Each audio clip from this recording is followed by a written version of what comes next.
बहुत पुराने समय की बात है। किसी देश में एक राजा राज्य करता था। उसका नाम सत्यशील था। वह अपनी प्रजा से बहुत प्रेम करता था। उसके न्याय और सत्य की चर्चा चारों तरफ थी।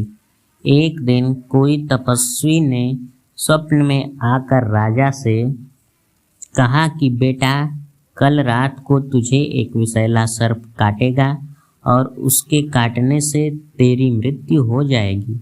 वह सर्प अमुक पेड़ की जड़ में रहता है। पूर्व जन्म की शत्रुता का बदला लेने के लिए वह तुम्हें काटेगा। राजा प्रातःकाल सोकर उठा और स्वप्न की बात पर विचार करने लगा। धर्मात्माओं को अक्सर सच्चे ही स्वप्न दिखा करते हैं। राजा धर्मात्मा था, इसलिए अपने स्वप्न की सत्यता पर उसे विश्वास था। वह विचार करने लगा कि अब आत्मरक्षा के लिए क्या उपाय करना चाहिए। सोचते सोचते राजा इस निर्णय पर पहुंचा कि मधुर व्यवहार से बढ़कर शत्रु को जीतने वाला और कोई हथियार इस पृथ्वी पर नहीं है। उसने सर्प के साथ मधुर व्यवहार करके उसका मन बदल देने का निश्चय किया। संध्या होते ही राजा ने उस पेड़ की जड़ से लेकर अपनी सैया तक फूलों का बिछौना बिछवा दिया। सुगंधित जलों का छिड़काव करवाया। मीठे दूध के कटोरे जगह जगह रखवा दिए और सेवकों से कह दिया कि जब रात को सर्प निकले तो कोई उसे किसी प्रकार कष्ट पहुंचाने या छेड़छाड़ करने का प्रयत्न न करे।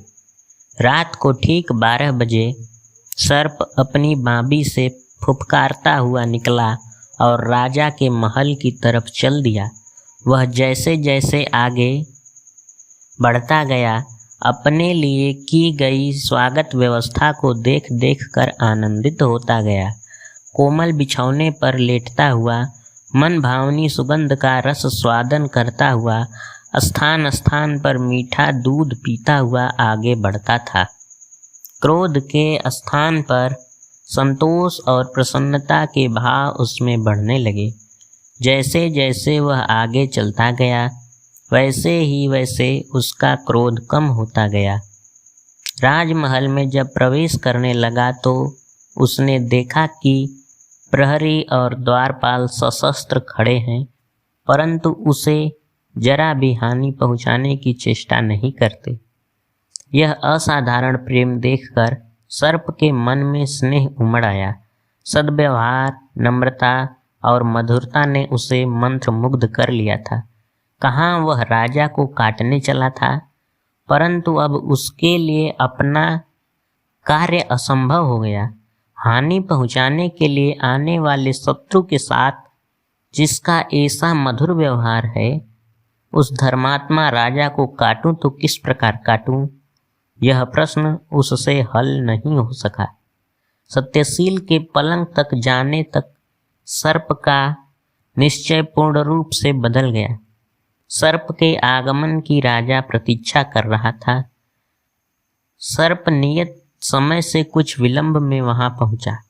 सर्प ने राजा से कहा, हे राजन, मैं तुम्हें काटकर अपने पूर्व जन्म का बदला चुकाने आया था, परंतु तुम्हारे प्रेम और सद्व्यवहार ने मुझे परास्त कर दिया। अब मैं तुम्हारा शत्रु नहीं, मित्र हूँ। मित्रता के उपहार स्वरूप अपनी बहुमूल्य मणि मैं तुम्हें दे रहा हूँ। लो, इसे अपने पास रखो। इतना कहकर और मणि को राजा सत्यशील के सामने रखकर उसने सत्यशील से माफी मांगी और राजा ने भी उसे प्रसन्न मन से माफ किया। इसके बाद सर्प वापस अपने घर वापस चला गया और वे दोनों सदैव के लिए मित्र बन गए। यह कहानी हमें सिखाती है कि प्रेम और सद्व्यवहार से हम अपने दुश्मन को भी अपना मित्र बना सकते हैं। प्रेम से हम ऐसे मनुष्य को भी सुधार सकते हैं जो कि स्वभाव से ही दुष्ट